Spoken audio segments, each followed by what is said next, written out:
Bapak Ibu sekalian, perkenalkan nama saya Ernest P. Huta Barat, NPM 21520008. Pada saat ini saya akan mempresentasikan ujian akhir semester ganjil tahun akademik 2001-2022. Mata kuliah Politik Hukum, dosen penguji Rina S. Sahrullah, SH, MCL, PhD. Bapak Ibu sekalian, istilah politik hukum diperkenalkan di Indonesia untuk pertama kalinya oleh Supomo pada tahun 1974 melalui tulisannya di majalah Hukum dengan artikel Soal-soal politik hukum dalam pembangunan negara Indonesia. Kemudian istilah politik hukum ini kembali diperkenalkan oleh Mahfud MD dalam disertasinya yang kemudian diterbitkan dalam buku berjudul Politik Hukum di Indonesia. Politik hukum adalah kebijakan penyelenggaraan yang mendasar, menentukan arah, bentuk maupun isi dalam hukum. Ini juga tertuang dalam bab pembukaan Undang-Undang Dasar tahun 1945. Mahfud MD mengatakan politik hukum adalah arah atau garis resmi yang dijadikan dasar pijakan dan cara untuk membuat dan melaksanakan hukum dalam rangka mencapai tujuan bangsa dan negara. Tujuan politik hukum yang pertama untuk menghilangkan disharmonisasi pada undang-undang. Tujuan bernegara ini termuat dalam alinea keempat Undang-Undang Dasar Negara Republik Indonesia tahun 1945. Bapak Ibu sekalian, dalam politik hukum kali ini saya melakukan penelitian tentang kewenangan Dewan Pers terhadap pers menurut Undang-Undang Nomor 40 tahun 1999 tentang pers. Bapak Ibu sekalian, dalam kesempatan ini landasan yuridis yang kita ambil yaitu Undang-Undang Nomor tahun 1999 tentang pers. Maksud dan tujuan mengembangkan kemerdekaan pers, meningkatkan kehidupan pers. Selanjutnya Bapak Ibu, kelembagaan atau pejabat pembentuk yang tepat. Yang pertama perusahaan pers, yang kedua organisasi pers, dan yang ketiga kepala pemerintah. Materi muatan dalam Undang-Undang Nomor 40 tahun 1999 tentang pers yaitu yang pertama pada bab 1 merupakan ketentuan umum yaitu pada pasal 1.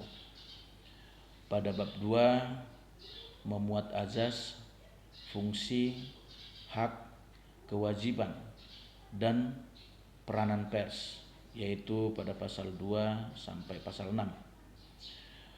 Untuk bab 3 yaitu mengenai wartawan pada pasal 7 sampai pasal 8. Dan pada bab 4 mengenai perusahaan pers yaitu pasal 9 sampai pasal 14.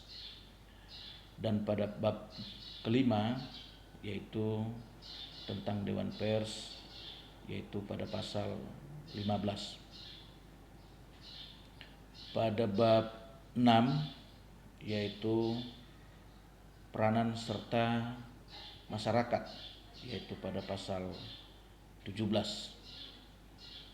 Pada bab 7 yaitu tentang ketentuan pidana yaitu pada pasal 18. Untuk bab selanjutnya yaitu ketentuan peralihan yaitu pada pasal 19. Dan untuk bab terakhirnya yaitu tentang ketentuan penutup, yaitu pada pasal 20 dan 21. Bapak Ibu sekalian, untuk penjelasan rumusan masalah yaitu pada pasal 1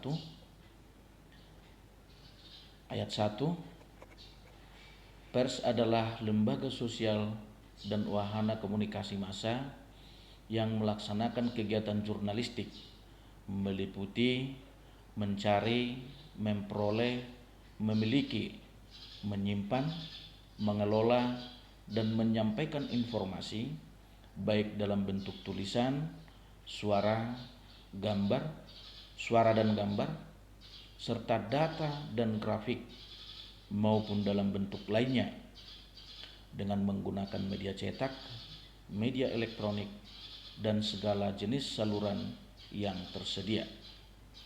Ayat 2, perusahaan pers adalah badan hukum Indonesia yang menyelenggarakan usaha pers meliputi perusahaan media cetak, media elektronik, dan kantor berita, serta perusahaan media lainnya yang secara khusus menyelenggarakan, menyiarkan, dan menyalurkan informasi. Selanjutnya Bapak Ibu, di ayat 3, kantor berita adalah perusahaan pers yang melayani media cetak, media elektronik, atau media lainnya, serta masyarakat umum dalam memperoleh informasi. Ayat 4, wartawan adalah orang yang secara teratur melaksanakan kegiatan jurnalistik. Ayat 5, organisasi pers adalah organisasi wartawan dan organisasi perusahaan pers. Pers nasional adalah pers yang diselenggarakan oleh perusahaan pers Indonesia. Yang ke-8, ayat 8-nya, penyensoran adalah penghapusan secara paksa sebagian atau seluruhnya materi informasi yang akan diterbitkan atau disiarkan, atau tindakan teguran atau peringatan yang bersifat mengancam dari pihak manapun, dan atau kewajiban melapor serta memperoleh izin dari pihak berwajib dalam melaksanakan kegiatan jurnalistik. Ayat 9, pemberedelan atau pelarangan penyiaran adalah pemberhentian penerbitan dan peredaran atau penyiaran secara paksa atau melawan hukum.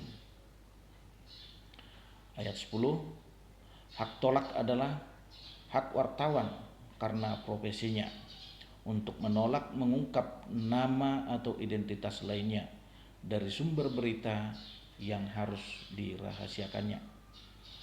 Ayat 11, hak jawab adalah hak seseorang atau sekelompok orang untuk memberikan tanggapan atau sanggahan terhadap pemberitaan berupa fakta yang merugikan nama baiknya. Ayat 12, hak koreksi adalah hak setiap orang untuk mengoreksi atau memberitahukan kekeliruan informasi yang diberitakan oleh pers, baik tentang dirinya maupun tentang orang lain. Ayat 13, kewajiban koreksi adalah keharusan melakukan koreksi atau ralat terhadap suatu informasi, data, fakta, opini, atau gambar yang tidak benar yang telah diberitakan oleh pers yang bersangkutan. Ayat 13, kode etik jurnalistik adalah himpunan etika profesi kewartawanan. Kemudian pada pasal 15 ayat 1, dalam upaya mengembangkan kemerdekaan pers dan meningkatkan kehidupan pers nasional, dibentuk Dewan Pers yang independen. Ayat 2, Dewan Pers melaksanakan fungsi-fungsi sebagai berikut. A. melakukan pengkajian untuk pengembangan kehidupan pers. B. Menetapkan dan mengawasi pelaksanaan kode etik jurnalistik. C. Memberikan pertimbangan dan mengupayakan penyelesaian pengaduan masyarakat atas kasus-kasus yang berhubungan dengan pemberitaan pers. D. Mengembangkan komunikasi antara pers, masyarakat, dan pemerintah. E. Memfasilitasi organisasi-organisasi pers dalam menyusun peraturan-peraturan di bidang pers dan meningkatkan kualitas profesi kewartawanan. F. Mendata perusahaan pers. Ayat 3. Anggota Dewan Pers terdiri dari A. Wartawan yang dipilih oleh organisasi wartawan. B. Pimpinan perusahaan pers yang dipilih oleh organisasi perusahaan pers. C. Tokoh masyarakat, ahli di bidang pers dan atau komunikasi dan bidang lainnya yang dipilih oleh organisasi wartawan dan organisasi perusahaan pers.